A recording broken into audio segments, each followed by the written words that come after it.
The Seventh Doctor returns for a brand new trilogy of adventures on Big Finish, as in today's review I'm of course going to be taking a look at the latest 3 releases from the Doctor Who Big Finish main range, starring Sylvester McCoy as the Seventh Doctor, and the first 3 releases of the main range for 2020. So in today's review I'm of course going to be taking a look at Dark Universe, as written by Guy Adams, The Psychic Circus, as written by Stephen Wyatt, and Subterfuge. Now, the unusual thing with this trilogy is normally we have the Seventh Doctor and his companions, usually being Ace and Mel. However, this time round we have a rather unusual selection of adventures taking place throughout the Seventh Doctor era. So for example, with Dark Universe, we have a rather intriguing story set within the later half of the Seventh Doctor's era, with the return of a much older Ace. Then we have the Psychic Circus, which is kind of an early version of the Seventh Doctor, and an acting prequel to the TV story, The Greatest Show in the Galaxy. And then we have Subterfuge, which is another episode kind of working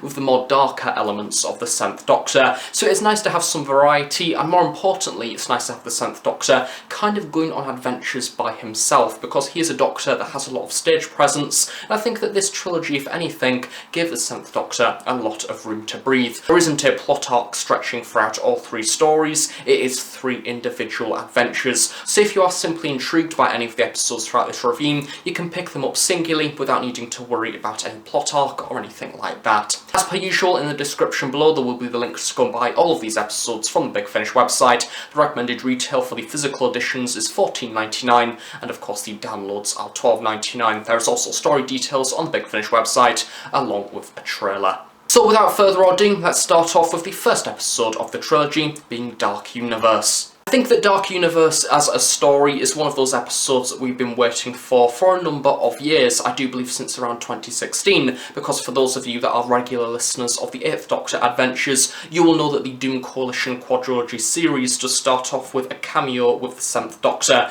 basically imprisoning the 11, and then of course the events of that series do spiral out over a whole 4 box sets. This episode is essentially another acting prequel to the Doom Coalition series, this time around of the 7th Doctor as opposed to the 8th Doctor. So once more it's lovely to see Mark Bonnard reprise the role as the 11, especially given that he's so brilliant as the character, hopping between those different personalities. And what I love most about this story is the fact that we are dealing with the later version of the 7th Doctor that is by this point experienced quite a lot, and he is nearing the end of his incarnation. We get to see the 7th Doctor travelling by himself and reunite with Sophie Aldred as Ace, this time round being a much older character who has of course set up the organisation of A Charitable Earth, which is something for those of you that are regular readers for Doctor Who books. You will of course know that recently Sophie Aldred has published this, being of course At Childhood's End. Now if you enjoyed this release, this episode is a really good tie-in with that, because once more we get to see older Ace interacting with the Doctor.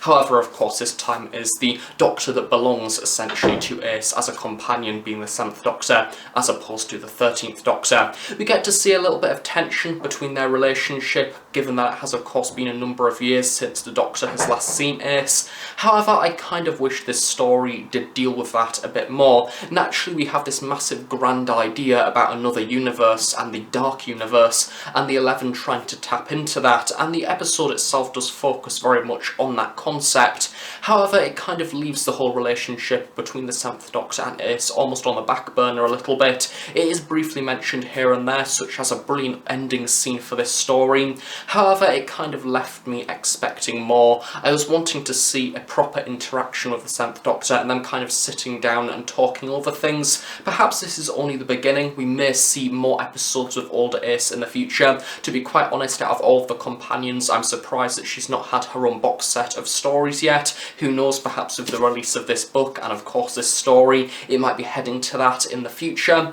However, I was expecting that from this story, and it didn't really do that, which was a little bit of a shame. However, on a more positive note, we do of course have the 11. As I previously mentioned, Mark Bonnard, as per usual, does a brilliant job. It is nice to see him interacting with another incarnation of the Doctor, and he is as mad as usual. But what is brilliant with this story is you get to see the 11 in an incredibly powerful role, and it shows the 11 to be absolutely brilliant threat, especially towards Time Lords as a whole, and not just the Doctor. We get to kind of see him essentially taking over the universe due to kind of an alliance that he has formed with the darkness, and as per usual there is a little bit of manipulation going on, and the Doctor kind of takes the role as a narrator throughout this story.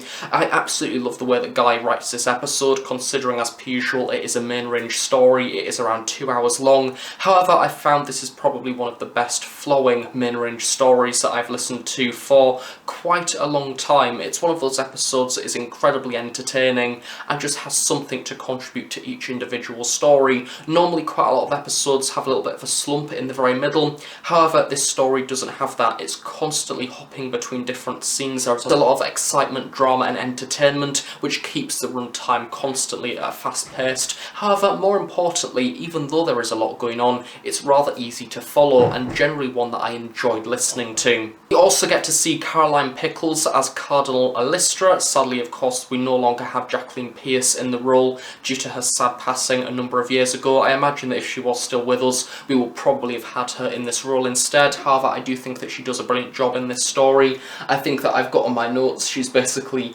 a sarcastic version of Alystra, and I think that Caroline contributes something to the role that Jacqueline Pearce didn't. It's a nice personality change, and quite a lot of the entertaining scenes throughout this story originated from her. I think what I like most about this story is the way that Guy Adams uses the time. As I've already mentioned, this story is incredibly well paced, but we do also have a selection of different scenes, pre-title sequences for the individual episodes, which I think in my time listening to Big Finish and the classic series as a whole on TV, there hasn't really been many episodes that have done pre-title sequences like this, and once more it keeps the viewer guessing, it keeps them intrigued, and the way that the story uses 7th Doctor's personality, he is of course a very manipulative Doctor, he's a game player, and this story uses that. I love throughout the early part of this story we see him in the narrator role, telling what is going on as we hop between different scenes between Sophie Aldred and of course Mark Bonnard. He's kind of overseeing everything. However, as per usual, kind of the Doctor has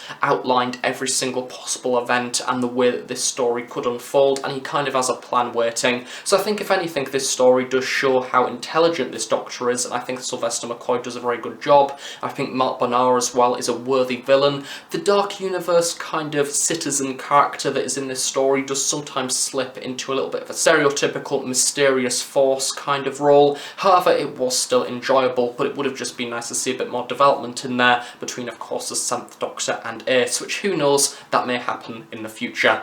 The second episode of the trilogy is the Psychic Circus, as written by Stephen Wyatt, who did of course also write the TV serial The Greatest Show in the Galaxy, along with Paradise Towers. Now, very much like the previous episode, this story sees the 7th Doctor travelling by himself, which as per usual gives Sylvester McCoy a brilliant stage to perform on. He is in fact a Doctor that I've grown quite a lot of appreciation for over the past few months, especially with the release of season 26. I just really enjoyed his stories, and I love the mysterious force that he contributes to the personality of the Doctor, and this story once again uses that. However, it's kind of a little bit of a blend between the older version of the 7th Doctor that we got to see on TV and that darker version of the Doctor, so kind of a midpoint within the 7th Doctor era. And if you are a fan of the 7th Doctor era, then this story is basically a love letter to you, because it is a story that has a lot of references, which can in fact also be said for Dark Universe as well. There's lots of little references to different stories and monsters and villains throughout the history of Doctor Who, which does of course show that Guy Adams is a fan as well as a writer, and I think that this story follows a very similar theme. Stephen Wyatt is quite obviously very passionate about his original TV story,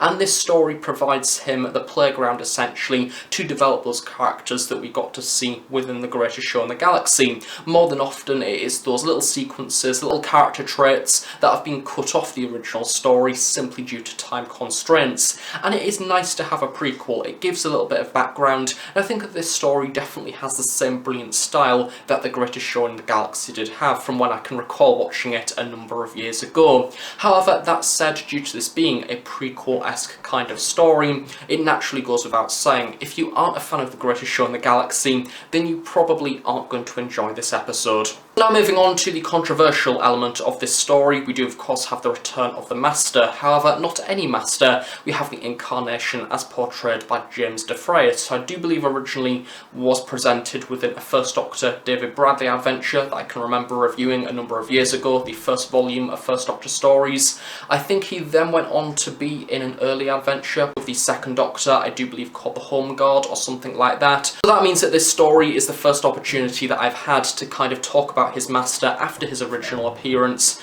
and of course after the controversial things that have been said online from the actor himself. Now, I'm not going to actually go into that in this review. I wanted to mention it, however I don't want to go into the actual details because I want to focus on the character as opposed to the actor, which I think is the best way to take scenarios such as this, because at the end of the day people were saying they should have re-recorded the scenes with another actor, another incarnation of the Master, which is infeasible, impractical. I do believe will also have legal implications, so they definitely can't do that. This story, Big Finish have worked with what they had. They've got a full story already recorded. It will be quite frankly stupid for them to shelve it. And the positive thing with this story is that the Master doesn't really have much of an integral role. He's kind of an overseer that brings all the characters together. However, he doesn't really have a direct involvement within the plot itself. There is very little scenes of interaction between the 7th Doctor and the Master. He is kind of the puppeteer throughout the entirety of this story and nothing more, which means on the positive side we get to see an absolutely brilliant development of the Psychic Circus,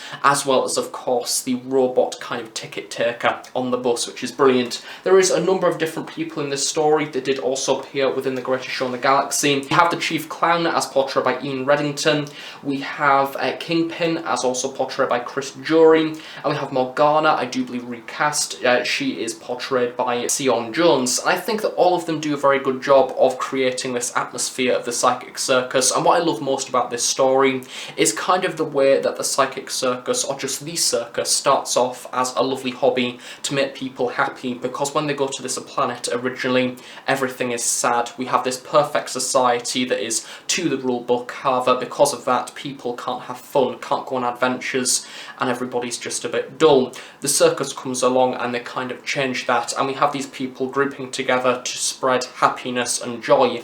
However, after a while, naturally as things do of course occur, especially within the day and age, things such as hobbies and joy then start to have a business element added into them. How can we make merchandise? And we get to kind of see how the Psychic Circus becomes what it is within the Greatest Show in the Galaxy, selling merch such as the kites that are seen throughout the episode, selling tickets to the different members of the audience, and we have conflict along the way, especially between Kingpin, who is kind of the main character of this story from the circus, as well as Juniper, as portrayed by Anna Leon Brophy.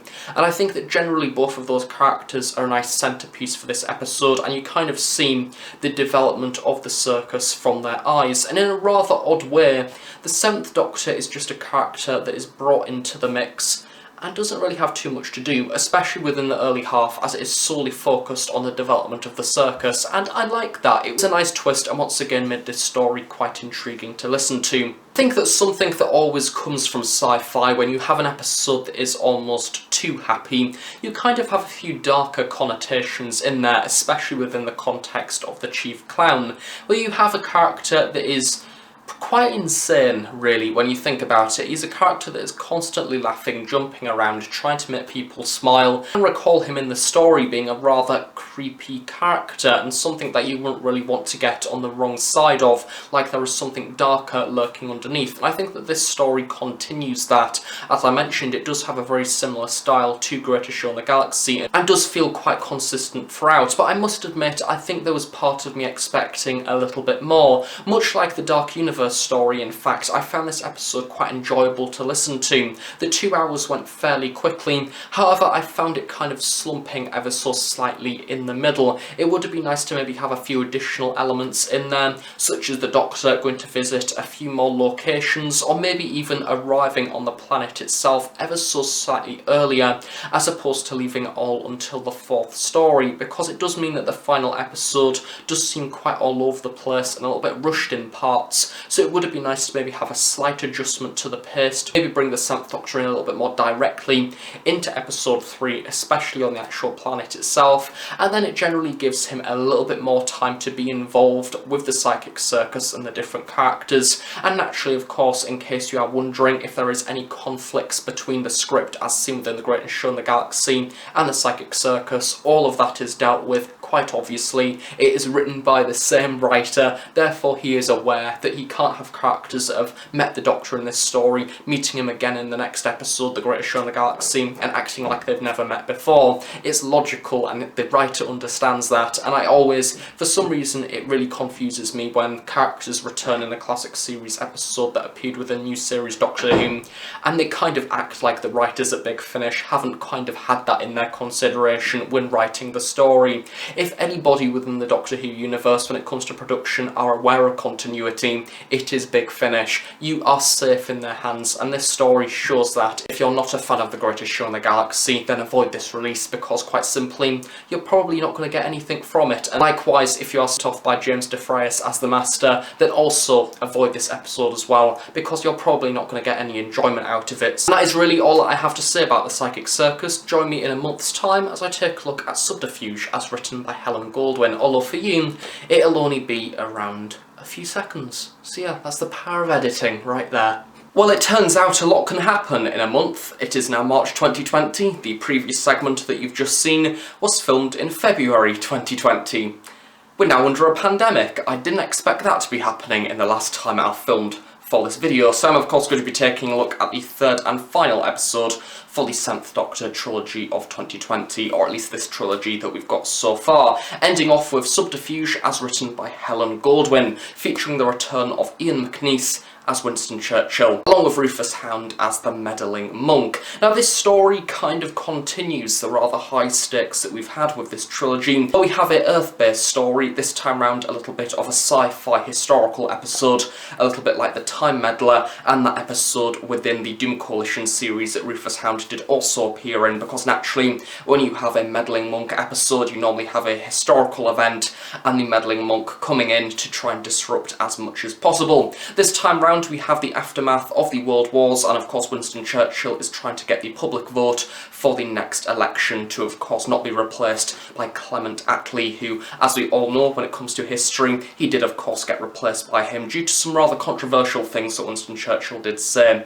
relating to him and a few other things as well. So yeah, this is a rather exciting story for people who are fans of history, very much like myself. I do very much miss the days of history of GCSE. I wish I kind of took it at A-level. However, sadly, things didn't work out quite how they did. But yeah, this episode is a lot of fun, as I say, for people who like history and sci-fi, and it does kind of cater to not necessarily a niche audience, but a certain type of Doctor Who fan. Much like the previous episodes within this trilogy, I'm getting the vibe from this episode that it is taking place within the later half of Sylvester McCoy's era as the 7th Doctor, as the 7th Doctor does now have a sonic screwdriver once again, and he is travelling alone. One of the best things about this story is seeing Ian McNeice interact with another incarnation of the Doctor, and kind of them picking up from where they left off, and we have a brilliant swapping of scenes throughout this story. We have lots of different things going on at once. We have the whole idea of the speech and the meddling monk trying to alter the speech to be a bit more like the opposition speech in order to favour Winston Churchill and hopefully get him back into power, of course ripping apart history. And then you also have at the same time this whole plot around the stealing of paintings, as well as unexploded bombs in London that have been left behind by the Nazis, of course, after the Blitz in the World Wars. So we have lots of things going on, and what I love about Helen Goldwyn's script here is that it is incredibly intelligent and fast-paced, and it feels like a Sherlock Arthur Conan Doyle story. You kind of need to piece together the puzzle in order to understand what is going on. What I got from this story is the impression that you wanted to get involved, and you wanted to kind of figure out what was going on prior to the characters figuring out, and so before the Doctor figures out himself. There is a few little clues along the way that make it incredibly intriguing to listen to, and generally it's one of those episodes that just immerses you within the action. Ian McNeice is also rather good as Winston Churchill. It is nice to see an episode that is focused around his character with the Doctor in that isn't directly related to the World Wars. It's nice to see us sort of talking about a different area of history that has been affected by Churchill. And the brilliant thing about this story, naturally you've got the meddling monk that's wanting to take out the controversial Nazi-style references within one of Churchill's speeches, and then you have the Doctor putting it back in. So you have some rather awkward moments with the Doctor saying, yes, I don't quite understand why a health service that is free to all would help. Why would people want that? You have things that kind of feel completely out of character for the Doctor to say, simply because he is trying to put history back on track. However, it doesn't feel like the Doctor is getting involved in a personal level. And regardless of what his personal opinions are, he is overseeing everything and just making sure that things go on the right track, which naturally at the end of the story leads to a rather interesting scene between the Doctor and Churchill, where his friend has essentially kicked him out of power, which was brilliantly performed by both Sylvester and Ian and worked very well. Rufus Hound as the meddling monk is also incredibly entertaining to listen to. I know that he's been in a number of different releases in the past. I want to say some early adventures and possibly a few others here and there as well. He's a really great interpretation of the meddling monk. He's not too over the top, but he's quite fun at the same time. He's a little bit like the lighter-hearted side of the Missy incarnation of the Master. He's generally quite a joy to listen to, and I love him going up against the 7th Doctor. That combination of character traits works very well together, especially given that Sylvester McCoy's Doctor is very mysterious and cunning and almost like a game player, very much like the meddling monk is, which is also a theme that has been kind of threaded throughout this trilogy. Some other notable mentions. Now we have a brother and sister from another world, which are Edward Dewan and Elisa Dewan, and I think that they contribute something really great to this story because they are an alien that has been trapped within the World Wars, and they are essentially trying to survive a war that they are not even connected to, and they kind of just need to see it out. It's a great way to involve science fiction and alien worlds in what is essentially a historical based story and events going wrong. You could have very easily taken them out and them not been involved in the story whatsoever. However, their inclusion adds an extra layer to the episode. It's not just time being disrupted by the meddling monk, it has more emotional level to it due to the brother and sister simply trying to get back home. It certainly makes the story more interesting to listen to and definitely makes it last all 4 of the parts. Some stories, especially around part 3 and part 4, the early half of part 4 normally, do tend to drag. However, each individual part for this episode worked well and contributed something to the narrative. So overall, an enjoyable episode, and to be honest, if you're a fan of the 7th Doctor, I definitely recommend this one. And with Subterfuge, that does of course bring to an end another Doctor Who Big Finish main range trilogy review, starring Sylvester McCoy as the 7th Doctor. Upon reflection, this trilogy is in fact incredibly strong. I've certainly came out of all 3 of these stories being thoroughly impressed, more so than the regular Doctor Who Big Finish main range trilogies. I feel like all 3 of these adventures have done something different, and they have all been very bold in their approach. I mentioned on Twitter